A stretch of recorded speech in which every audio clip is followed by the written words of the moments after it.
Has housekeeper number 3 moved out yet? Get lost, parasite. My in-laws were grinning and insulting me. Behind them, Kenny was absorbed in his phone, acting as if it had nothing to do with him. I'll be out in 5 minutes. Oh, that's good. Cut ties with us as soon as possible. I'm so glad the rude daughter-in-law is finally leaving. I couldn't help but feel disgusted by my in-laws' laughter after my response. They probably thought, finally, we can get rid of the strong-willed daughter-in-law. Thank you for everything, I said, leaving the house.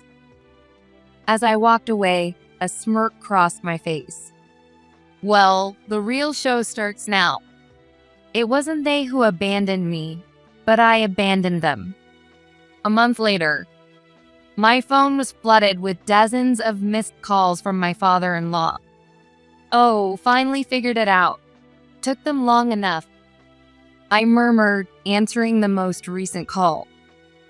You make how much a month? As he sputtered out his words, I chuckled and revealed the truth. I'm Helen Anderson, a 27-year-old wife who works for a major company. I'm married to Kenny, but we don't have kids yet. Kenny was originally a client representative. We hit it off because we were the same age and had similar interests. After dating for about 2 years, we got married. Helen, this weekend, my co-workers invited me out. Of course, go ahead and have fun. Kenny smiled as if he was relieved at my words. He is kind, but of a timid nature.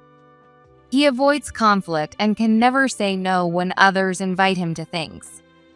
On the other hand, people have always said I am strong-willed. Helen, the fact that you can stand up for what's right is one of your best traits. But if you don't tone it down, you might never find a husband. My parents worried about that a lot. They were thrilled when I announced I was getting married. In reality, whether the person was a man or older than me, I always spoke my mind. It sometimes caused trouble, but I've never regretted my choices. I really admire that about you, Helen. Most importantly, Kenny accepted me for who I am. When I first saw you standing up to your boss, I thought, if I'm with her, I can be happy. When we first met, both of our senior coworkers were present. At the time, my senior made a mistake and tried to pin it on me, so I argued back fiercely. That's when I fell for you, Helen.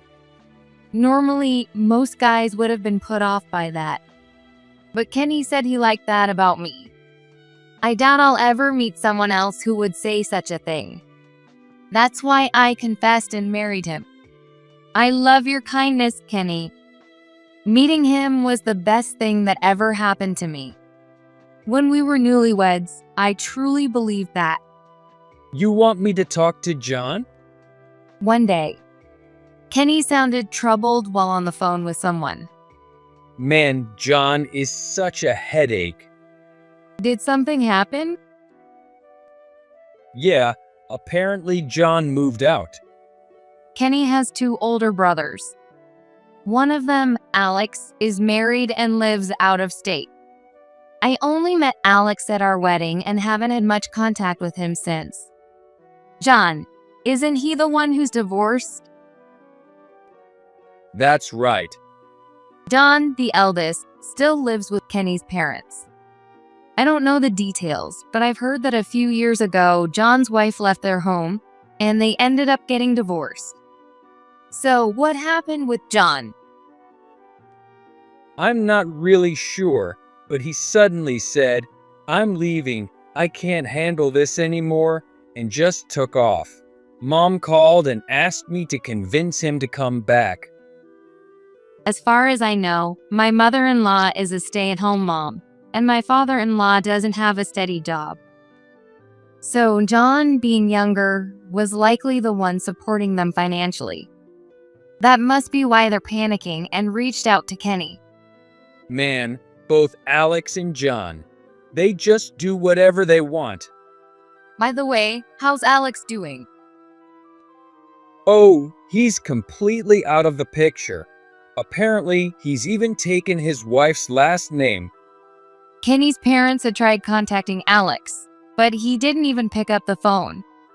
Anyway, I'll head over to their house tomorrow and see what's going on. Okay, I have to go into the office tomorrow, so I can't go with you. That's fine. I'll handle it myself. Kenny looked troubled, but there was a hint of happiness in his expression. Come to think of it, Kenny once told me, Being the youngest of 3 sons, I didn't get much attention from my parents. his parents adored John, the eldest, for his academic success, and they cherished Alex for his athletic ability. But Kenny, who wasn't exceptional in either area, was mostly overlooked. Maybe he's happy they're relying on him? If it were me, I'd think, why now? I muttered this while watching Kenny call his work to request time off. I guess since I grew up in a family where I was doted on, I can't quite understand his feelings. Still, John leaving. There must be a serious reason for it. John, as I know him, is quiet and hard to read. I heard he spent most of his time studying and later worked at an international company.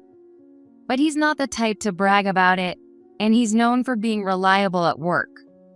Maybe I should reach out to him myself. The truth is, John and I have crossed paths at work. So, I know how well regarded he is, and I have the means to contact him. But it feels awkward using work-related contact information for something personal. Well, I'll wait and see what Kenny says when he gets back tomorrow. I murmured as I began preparing for work the next day. I usually work from home, but I have to go into the office periodically. Tomorrow is one of those days, and I have an important meeting. So I couldn't afford to take the day off. But the next day, I regretted letting Kenny go alone. The next day, I went to the office as planned. Maybe I should ask about John while I'm here. The thought crossed my mind, so I decided to talk to one of John's colleagues and headed to the department where he works. However, I was told John was on vacation and no one knew the details. Going back to the office after a while is exhausting. I'm home. Wait, what? When I returned home after work, I heard someone talking in the house. Tilting my head in confusion, I assumed it might be one of Kenny's guests and walked inside. Oh, welcome home. Finally back. What were you doing out so late? To my surprise, Kenny greeted me with a sheepish smile, and my in-laws were there in the living room. I froze in shock, not expecting them to be here. Why are your parents here? We decided we're going to live here with you. What? I looked at Kenny, stunned, but he quickly averted his eyes. What did she mean by live here? Before I could ask Kenny, my in-laws started explaining. We live in a rental, and John was the one paying the rent for us. But because of his selfish actions, we can't stay there anymore. According to them, John had been covering their rent, but since he left, the landlord told them they had to move out soon. So they clung to Kenny when he visited and, unable to refuse, he brought them back here. The movers are coming tomorrow, so as a good daughter-in-law, you should help. I wasn't aware of this. I have work tomorrow, and I don't agree with living together. You should find an apartment for yourselves. Don't get cocky just because you're living here on Kenny's salary. My father-in-law's words made me raise an eyebrow. Sure, the house is under Kenny's name, but we aren't living on just his income. We pay the mortgage from a joint account. And honestly, I contribute more than he does. Yes, it's in Kenny's name, but the payments... They're in a tough spot right now. Can't you help until things stabilize? Kenny interrupted me, cutting off my words. His eyes were clearly telling me, "Don't say anything unnecessary." Fine, they can stay tonight, but I'm not agreeing to live together long term. They need to move out as soon as possible. I told my in-laws firmly, then grabbed Kenny by the arm and led him to the study. "What's going on? Explain yourself." Well, when I went to visit, they had already packed their stuff, saying they were coming here. I couldn't say no. Kenny stammered through his explanation as I sighed deeply. No matter how much your parents pressure you, don't just bring them here without discussing it. That's how I really felt. This house isn't just yours. Don't make decisions on your own. I know, I'm sorry, but they're my family. We have to help them out. Kenny grinned awkwardly, but there was no real remorse in his expression. If anything, he seemed pleased that his parents were relying on him. Like I said before, I'm against living together, and I'm not going to be bossed around by your parents. I'll back you up on that, but try to handle things smoothly, okay? I married you because I love your kindness, but if you keep dismissing me, I'll have to reconsider things. Continuing the conversation with Kenny would only lead to him brushing it off. At this point, I might as well address his parents directly. I should have forced myself to take the day off. If I had gone with him to his parents' place, there's no way I would have let them move in. I would have made them sign a lease for any available apartment and ended it there. It was too late for regrets now, but I couldn't help feeling frustrated with myself. And so, the temporary cohabitation with my in-laws began. Hey, stop hiding in your room like a proper daughter-in-law and do some chores. I'm working. If you want something, do it yourself. Living with them was nothing short of a nightmare for me.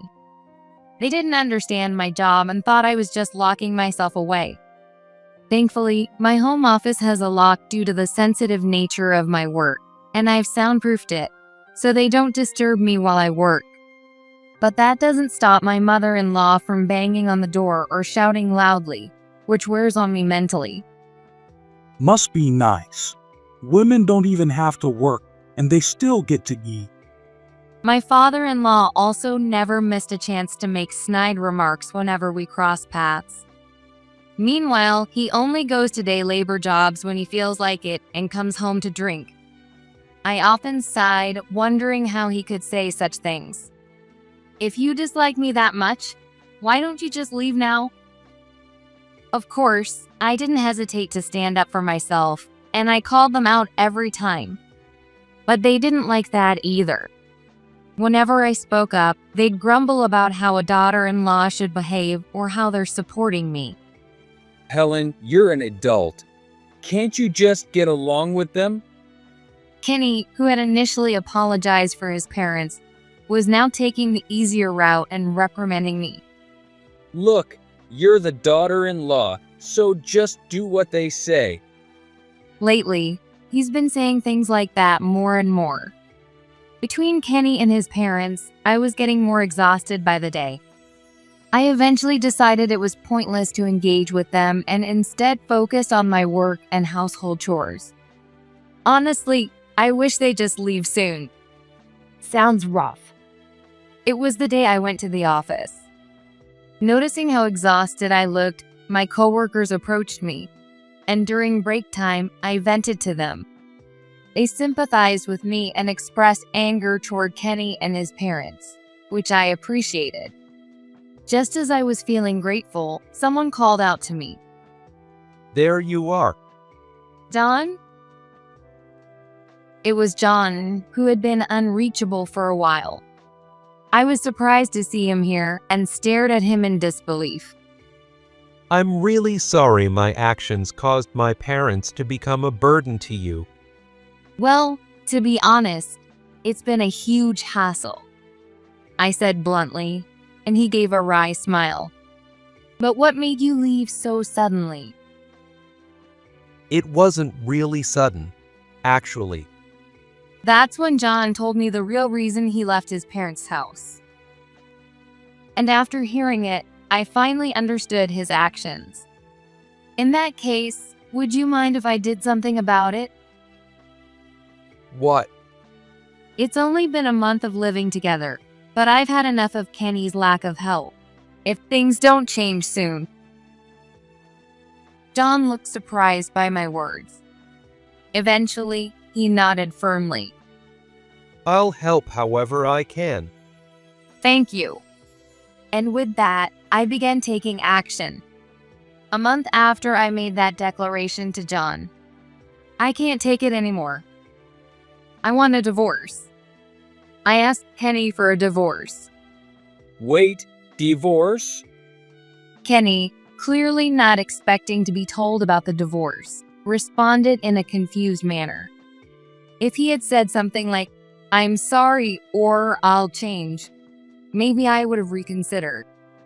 Oh, that's great. You don't have any kids, and who needs a complaining housekeeper anyway?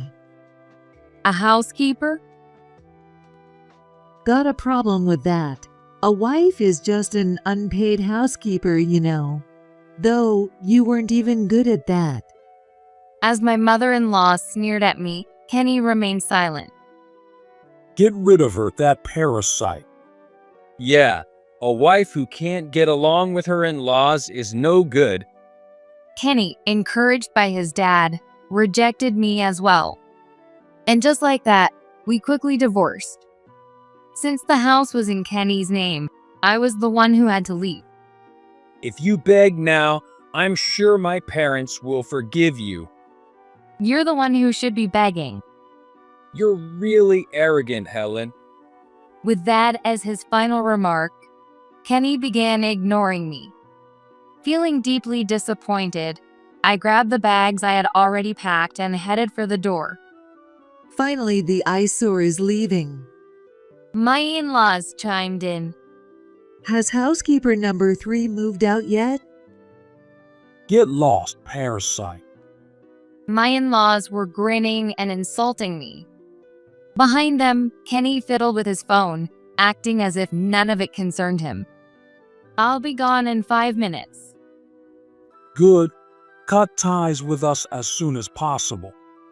I'm so glad the rude daughter-in-law is finally leaving. I couldn't help but feel disgusted by my in-laws' laughter after my response. They probably thought, finally, we can get rid of the strong-willed daughter-in-law. Well, thank you for everything. With that, I left the house. And a smirk crossed my face. Now, let's see what happens next. It wasn't they who abandoned me, but I abandoned them. A month later, my phone was flooded with missed calls from my father-in-law. Oh, so they finally realized. Took them long enough. I muttered, answering the call. Long time no see. What can I do for you? What can you do for me? What the hell is going on? He immediately started yelling the moment I answered, causing me to instinctively frown. Honestly, can he speak without shouting? Yelling like that out of nowhere is just loud and annoying. You didn't steal Kenny's money, did you? According to my father-in-law, he and my mother-in-law celebrated by splurging after getting rid of what they called me annoying parasite. Soon enough, their savings were gone, and they started receiving letters demanding payments from various places. Of course, with Kenny's income, he couldn't possibly support your lifestyle, let alone manage the mortgage payments. What? Kenny works at a big company. He shouldn't have any financial issues. It's true. Kenny used to work for a big company. He was working there as a sales rep when we first met. He doesn't work there anymore. What? Actually, he was let go. However, he has since left that company and is now working as a temp at another one. Back when we applied for the mortgage, he was still a full-time employee, so we could qualify. But now, as a temp, there's no way he can cover the payments. That's impossible. And you're saying he got fired? Kenny can't say no, right? He got himself into trouble by signing unfavorable contracts. A particularly pushy client had him agree to deals that put his company at a disadvantage. It might have been forgivable if it had happened once, but after it happened multiple times, Kenny was forced to resign. I tried to support him during that time. It's okay, Kenny. I'm earning enough. Just work at your own pace. Thanks to that, Kenny was able to get back on his feet and start working again as a temp. When I explained all this, my father-in-law's voice trembled. What's your monthly income? I make about $5,000 a month. I responded with a smile, revealing my truth. In fact, my dad runs a company. I work as a dedicated programmer for him, earning a decent salary. It's because of my connections that Kenny was even able to get that job. My dad's company is well known, so you can't just waltz in without solid skills. Kenny got in easily because I recommended him as the president's daughter. This can't be happening. It's not a lie. But moving forward, don't expect to spend money like before. My dad, the president, no longer has a reason to employ your son. My father-in-law audibly gasped at my words. In fact, when I decided to divorce Kenny, my dad said, Then there's no need to keep him employed anymore. if Kenny had the skills, he could stay. But knowing my dad, that seemed unlikely. So, just to clarify, it was me supporting your lifestyle.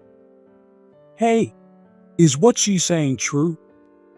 Suddenly, there was another shout, and I could hear chaos erupting on the other end of the phone.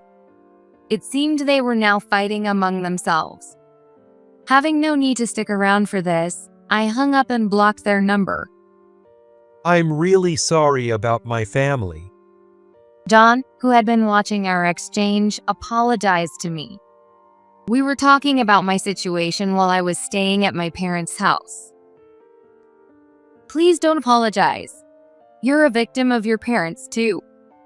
John had explained everything about his parents when he approached me at work.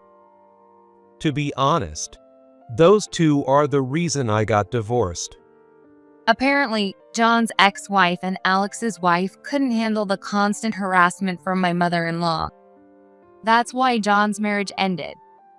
And Alex moved to his wife's hometown, cutting ties with his family. Even though they were like that, I took care of them because they're my parents. But once I realized they were still causing trouble for my ex-wife and Alex, I decided to cut them off. Despite the divorce, my mother-in-law continued to complain, saying things like, that useless housekeeper didn't do anything, and how dare she not even give us a grandchild. She even sent messages to Alex's wife, accusing her of taking away my son. Complaints started coming in to John from both his ex-wife's family and Alex's family. That's when John told his parents, I've had enough, and gave them a 3-month notice before leaving. I figured 3 months was enough time for them to find a place to live on their own income, but they didn't take me seriously. Unprepared, his parents told Kenny that John had suddenly left, and, as expected, they ended up crashing at our place. I told Kenny it was their fault and that he didn't need to help them. John explained that when Kenny reached out, he gave him the full story and warned, if you take them in, Helen will be their next victim. He advised Kenny to leave them to fend for themselves. But Kenny brought them home anyway, forcing me to endure them in the end. Hearing all this, I made the decision to walk away from both Kenny and his parents. They'll pay the price for underestimating me just because I'm the daughter-in-law. First, I reached out to Alex to get more information on the in-laws. John had given me his contact info, so I was able to get in touch quickly. They're the kind of people who always want someone they can use.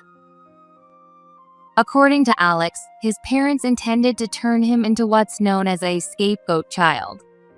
Someone who would work for their benefit and follow their every command. That's why they pampered him just enough to keep him compliant. My wife was the one who made me realize it. Thankfully, Alex's wife saw through their behavior, and Alex finally woke up to the reality of the situation. After that, he chose to distance himself from his parents. So, I'm guessing you have no intention of helping your parents, no matter what I do? Of course not. I've cut ties with them. Do whatever you want. After hearing Alex's side, I then spoke with the neighbors near the in-laws' house. Those two have never had a good reputation around here. Their behavior had been so bad that even their relatives avoided them. One of the neighbors added, I remember them saying something like, our youngest son's never been useful, but at least he'll listen to us. When the time comes, we'll leech off him and his wife.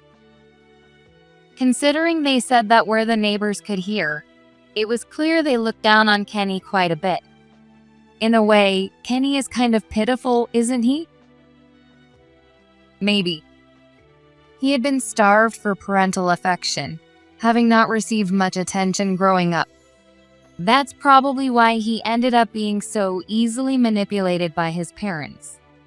But that doesn't give him the right to treat me poorly. The more I learned about Kenny's parents, the more convinced I became that I owed them no mercy. And so, I decided to leave Kenny along with them. Well, it looks like you're finally acting like a proper housekeeper.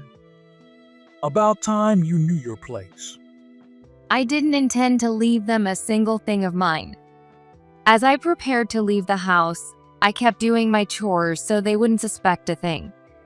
Completely unaware of my plans, my in-laws laughed, thinking I'd finally accepted my role as their housekeeper. Thanks to their ignorance, I managed to escape from that house without any trouble. So, what do you plan to do next? I smiled warmly at John's words. Of course, I'm going to make sure they pay for what they've done. I've always been strong-willed, and that's what kept me from giving in to those people. But they've taken away the happiness of John and others. They need to be held accountable for that. Just as I renewed my resolve, the doorbell rang. Oh, it's Kenny. Helen, please come back. Standing at the door was Kenny, looking distressed. Without opening the door, I responded through the intercom. Dad's been blaming me, saying he never thought I was such a failure. According to Kenny, after my phone call, his dad had laid into him. And seeing that, his mom quickly understood the situation as well.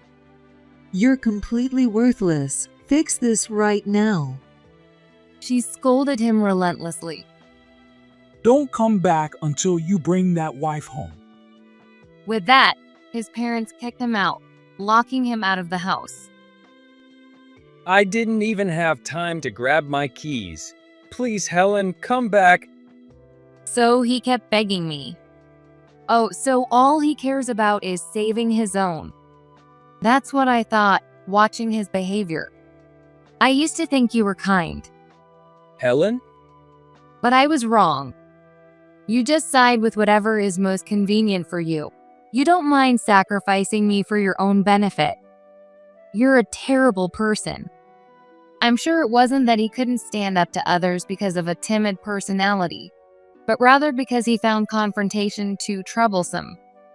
And he pushed the burden of that onto me. Our divorce is already finalized. I owe you nothing. Don't say that. I thought you were strong enough to handle everything. I admit I leaned on you too much, and I'm sorry for that. Don't be ridiculous. Do you even realize what I went through in that house?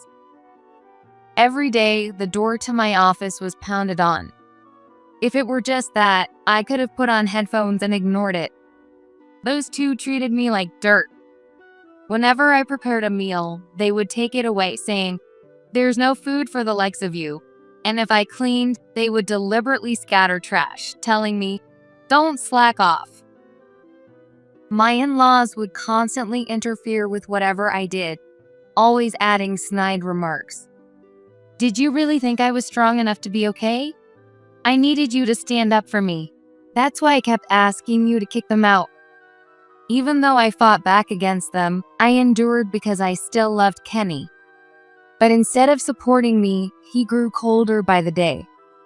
And then you had the nerve to say, I don't need a wife who can't get along with my parents. How do you expect me to help you now? There was no way I would help someone who said something like that. Kenny averted his eyes at my words. He always looked away when things didn't go his way. There was a time when I thought that habit was childlike and cute, but now it only irritated me. Enough, Kenny. At that moment, John stepped forward, standing behind me, and began to speak. He clearly hadn't expected his older brother to be there. Kenny's eyes widened in shock. Why are you here, John? I'm here to apologize to Helen for the trouble you all caused her. John let out a sigh before answering Kenny's question. In response, Kenny glared at him through the intercom. You were the one they loved the most, but you abandoned Mom and Dad. That's why everything fell apart. I repaid them for all the love they gave me. If anything, I went above and beyond. John had been the one paying for the house and living expenses, despite being young himself. It must have been an enormous burden on him. And still, they destroyed my happiness and yours too. Think for yourself, Kenny. Don't wait for others to tell you. This is my last piece of advice as your older brother. Kenny hung his head at John's words, then silently walked away without another word. He never apologized to me, which made me feel a bit sad. So, in the end, I guess I don't matter to him anymore. I'm truly sorry, Helen. John bowed deeply as I muttered to myself. I could see the strain in his expression, and all I could do was smile weakly and say, please, don't apologize anymore. Not long after, Kenny kicked his parents out and sold the house. There's no way I can keep paying the mortgage. Shortly after our last conversation, my dad terminated Kenny's contract. He explained that Kenny didn't have the skills for the job and that he had only been hired because he was my husband. However, out of kindness, my dad did recommend him for a position at one of the subsidiary factories. Even so, that income wouldn't be enough to cover the mortgage. What about your parents? They already had a bad reputation, but when word spread that they'd been abandoned by all their children, no one wanted to go near them. Apparently, Kenny's parents started blaming each other for their situation, resulting in a huge fight that ended with the police being called.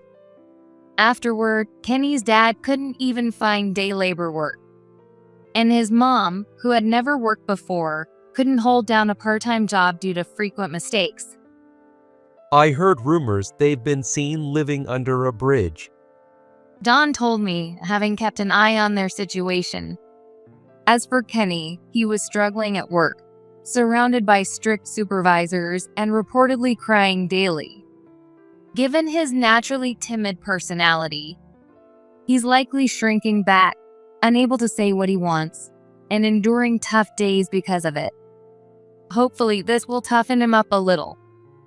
At my words, John smiled just a little. I had never seen him smile before.